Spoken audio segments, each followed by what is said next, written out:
everyone, welcome to How Ines Rolls. Today I'm in the kitchen cooking. I'm going to be showing you today how to make two different kinds of sliders that are so easy to do.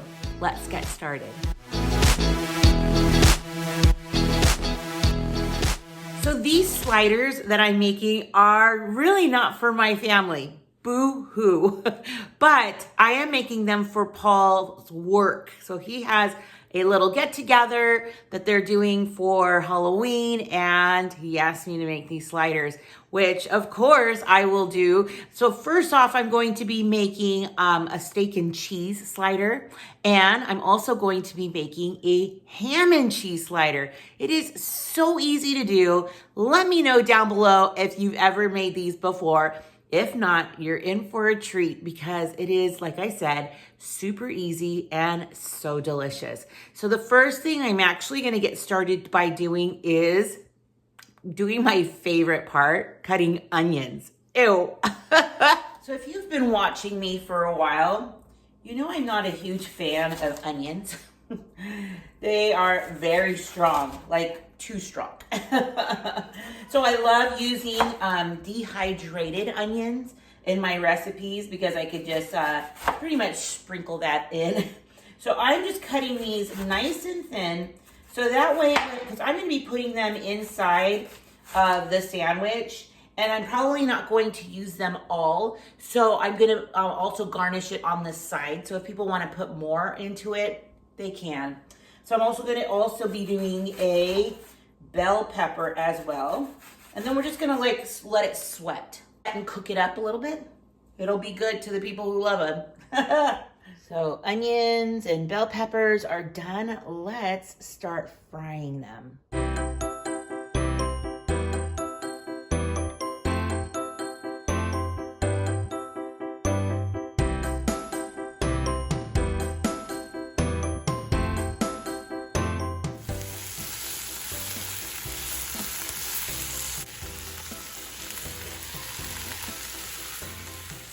All right, these are mostly done.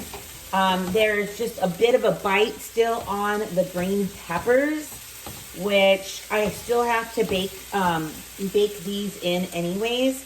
So I'm just gonna add some salt and pepper to my liking. And because these are going to Paul's, I'm gonna add a little bit of red pepper flakes.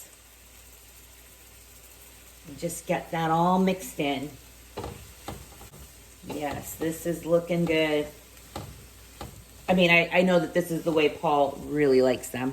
All right, now it's time to start putting them together. So I'll show you what you'll need, but basically it's very easy. So we're first gonna start off with 9x13 pans. Now, you don't have to use a 9x13 if you're not using the whole bag. You can even use an 8x8, but just spray them. Now, the King's Hawaiian rolls tend to be pretty pricey, so if you can find them on a good sale, do it. Otherwise, there are other brands that have the sweet Hawaiian roll taste. These were only $1.88 versus almost $3.50 per bag of the King's Hawaiian.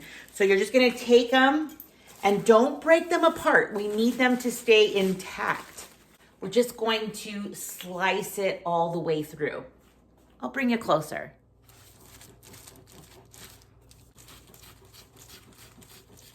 Okay, I think I almost got it. This one is trying to come off and wiggle off. Putting that right onto the bag here. I guess it's a good sign that these are kind of trying to wiggle apart. They're so fresh or so soft. So we're gonna put that bottom layer in the pan, like so, like that. We're gonna first start on the ones that we've been working on. So the onions and bell peppers will be going into this one.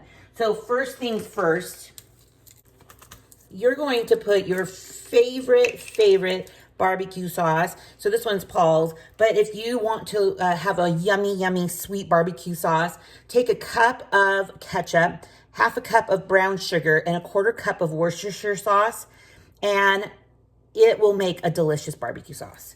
So we're just going to maybe spread it a tiny bit. And then I went to the deli and found, look what this is called. London broil, like a roast beef kind of. So it's like thinly sliced, and it is London broil, friends. So that's good. So we're just gonna take that meat and just lay it however much you want. Up to a pound is fine. If you have half a pound, that's fine too. So I'm just gonna use all of this because I don't really see my kids making London broil sandwiches for school. All right, so we have that. And then we are gonna top this with some provolone cheese, because I want to have like a little bit of the well on this side, because if there's any more onions and bell peppers, I want to garnish it on the side here. So let's now put some of that onions and bell peppers. All right, so you can see I didn't like overburden the sandwich filling, so to say, because I still have this much over, and that's where I'm gonna put that when it's all done. And then we're just going to go ahead and put more of this, as Paul loves, this barbecue sauce. So this steak and cheese is gonna be delicious. Now this is gonna have this bread topping on top, plus we're going to give it even more flavor. Let me show you how. Okay, to make this wonderful topping that's gonna go on top of the buns, what I've taken is a stick of butter, and to that, we're just gonna add a little salt and pepper, just a 1/4 teaspoon, not a lot. And now you could also add a tablespoon of mustard if you're a fan. We are not. Actually, I do love mustard, but only on hot dogs and tuna sandwiches. I know, so funny. Okay, but what we are going to do is still use some dehydrated onions. So you need 2 teaspoons of that. And the part that makes it so good is the Worcestershire sauce. So we're gonna do 2 teaspoons of that as well. You know what? I just thought of something that'll give it even a little extra something. Hold on. I'm just gonna give it a smidge of some brown sugar. Like not even a teaspoon. Just so it has a little hint of something that people are gonna go like, what is in this? It is so good. Worcestershire with brown sugar makes already the most delicious barbecue sauce. So it is giving this a little bit of a hint of something else. Let me know if you've ever made like chili or watched chili competitions where they've dropped Hershey Kisses into it. Talk about the secret ingredient, right? Okay, so I'm just gonna quickly put together the ham and cheese. It's gonna be put the same way, except it's gonna be pretty dry. We're not gonna put any of the sauces in it, but I am gonna put just ham and cheddar cheese. I got my bread into the pan, and I have about more than half a pound of deli ham. So we're just gonna cover that up.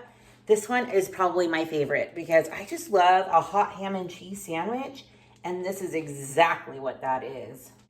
And I'm all about the easy recipes, you guys. And then we're gonna do the same with, I have medium cheddar here. You could even go with sharp. You probably wanna have something a little more, that has more flavor to it. Throw any cheese that you want actually, because it'll be so good. And I think even the sharper, the better, because it will have so much flavor.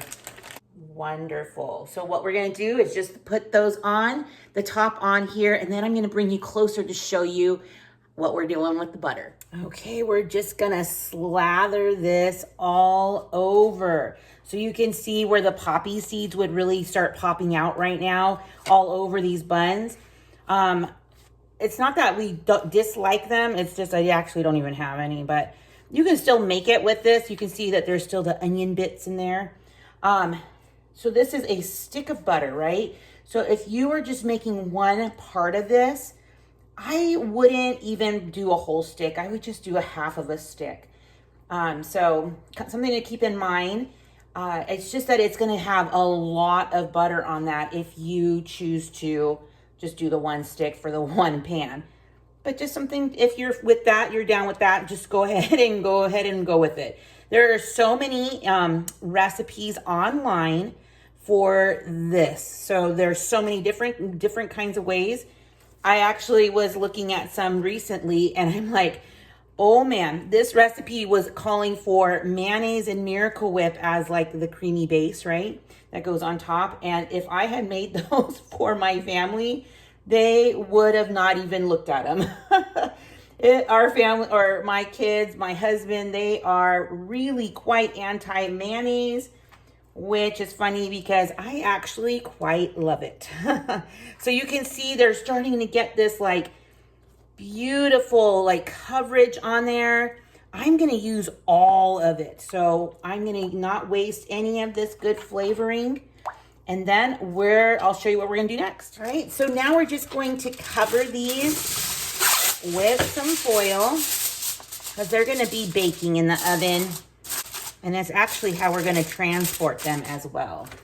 Now you can put this, you can make these like, over 24 hours ahead of time. Keep them in the fridge and bake them when you're ready. So these will be really good for like get-togethers or holidays when you're like needing some like appetizers or anything like that. This might be the way to go. So the next step is bake at 350 degrees for about 15 minutes. Uncover and then let it bake for, a few more minutes just to get to the desired crisp that you'd like on the buns. And I can't wait to show you.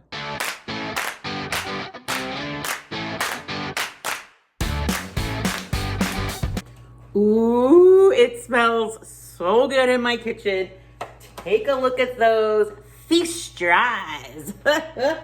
And there are the steak and cheese. All right, so I'm gonna start, because I'm taking these over to Paul's work, I'm gonna pre-slice them a little bit so that way it's a little easier for everybody to just get their piece. So hold on.